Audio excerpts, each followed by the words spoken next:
Wenn du wissen möchtest, welche Ängste und Emotionen hochkommen, kurz vor der Reise zum Polarkreis mit dem Fahrrad, und du kannst vielleicht was mitnehmen dabei, wie du selbst in Situationen mit Ängsten und Emotionen umgehen kannst. Wenn nicht, ist dieses Video nichts für dich. Ich bin kurz vorm Start. Vielleicht kennst du das ja, dass da 1000 Gedanken im Kopf rumkreisen. Was ist, wenn ich das körperlich nicht schaffe? Was ist, wenn ich das emotional nicht schaffe? Was ist, wenn die Belastung zu groß wird? Einfach machen, ja. Das wird das letzte Video sein vor meinem Start. Das nächste Mal siehst du mich auf dem Fahrrad Richtung Polarkreis. Ich mache das ja auch, um Menschen zu erreichen, die vielleicht unterstützen, die das Kinderhospiz unterstützen. Ich mache das ja nicht nur für mich. Und wenn ich daran denke, dann habe ich gleich wieder Kraft. Ich habe alles aufgegeben. Ich habe keine Meldeadresse mehr in Deutschland. Ich bin hier in Österreich sozusagen als Zwischenstation. Das meiste, was ich an Besitz habe, das ist Frau Müller und der Heckmatrose. Ich habe so ein paar Sachen noch auf dem Dachboden gelagert und ich denke nicht mehr so wie damals. Ja, was machst du in 5 Jahren, wenn dies, wenn das? Ich denke jetzt nur noch mein Ziel ist der Polarkreis. Mein Ziel ist, da oben anzukommen mit dem Fahrrad. Mein Ziel ist, dich mitzunehmen. So, morgen fährst du los. So, dann gucke ich auf den Wetterbericht. 3 Tage Regen. Ich mache mir fast in die Hosen. Und ja, es gibt Leute, die sind schneller. Es gibt Leute, die fahren weiter. Ja, es gibt Leute, die fahren um die ganze Welt. Und ich habe mich verglichen. Beim Training mit meinem Gravelbike, da haben mich so viele Leute überholt. Die trainieren schon jahrelang. Die sind 20 Jahre jünger. Und dann dachte ich mir, Alter, du alter Sack, schaffst das überhaupt? Bist du eigentlich wahnsinnig? Und dann denke ich mir wieder, das ist das geilste Abenteuer überhaupt. Vielleicht kannst du was mitnehmen. Vielleicht kannst du ein bisschen an deiner Angst arbeiten. Und dann erinnere ich mich an den Camino del Norte von Irun nach San Sebastian. Die war so krachend hart. Ich hatte teilweise jeden Tag über 1000 Höhenmeter. Ich bin nachts aufgewacht, hatte Schmerzen. Meine Beine haben geschmerzt. Ich wusste nicht, wie ich liegen sollte in dieser Herberge. Ich habe weitergemacht. Es gibt garantiert Momente, wo du auch in deinem Leben schon krasse Dinge gemeistert hast. Es gibt diese Momente. Und dann kannst du sagen, hey, weißt du noch, damals habe ich dies und das gemacht. Das habe ich geschafft. Das tat zwar weh, aber ich habe es geschafft. Und das ist das, woran du dich erinnern darfst. Erinnern, das war damals so, ich habe es geschafft. Und ich rede nicht einfach nur klug daher.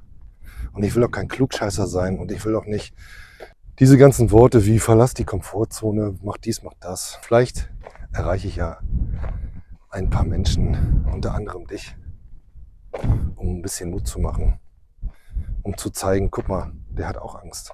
Wir haben doch alle Ängste. In meinem Warum-Video, da habe ich mal kurz erklärt, dass ich mir damals Auszeiten genommen habe. Und wenn es nur 2 Wochen waren, als ich mit dem Motorrad hochgefahren bin auf die Lofoten, den ganzen Tag im Regen gefahren, klitschenass gewesen, abends die heiße Dusche auf dem Campingplatz. Das nehmen wir gar nicht mehr wahr. Wir nehmen das im Alltag gar nicht mehr wahr, wie schön eine heiße Dusche sein kann. Duscht und dabei 1000 andere Gedanken. Die Kinder müssen noch, die müssen noch dahin und dann muss ich, zum Arzt muss ich auch noch, und dann muss ich das noch machen und Auto in die Werkstatt, Ölwechsel ist auch schon wieder dran und morgen kommt der Schornsteinfeger und hatte ich alles. Und jetzt habe ich alles hinter mir gelassen. Und während ich dir das hier alles erzähle, besiege ich auch ein Stück Angst.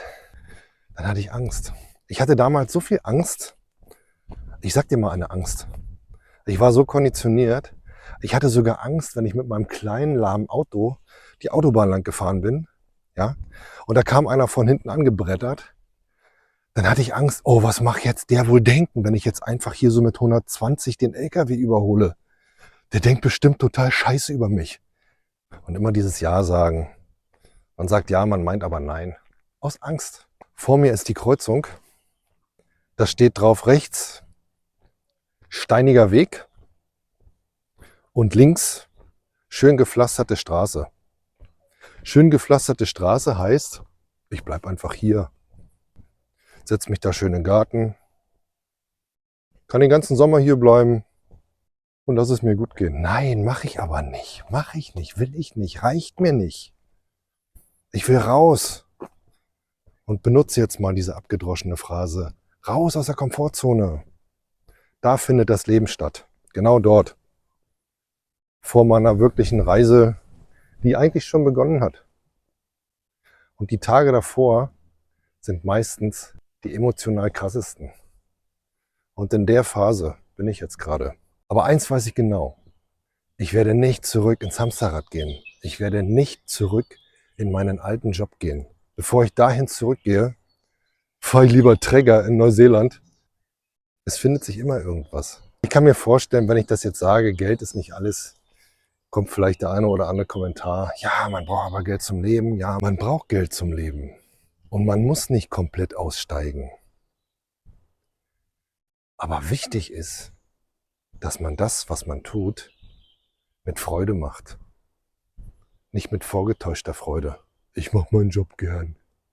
Sondern das, was man tut, dass das wirklich Freude macht. Und das heißt nicht, dass man jeden Tag Hurra, Hurra, nein. Dass man sich erfüllt fühlt.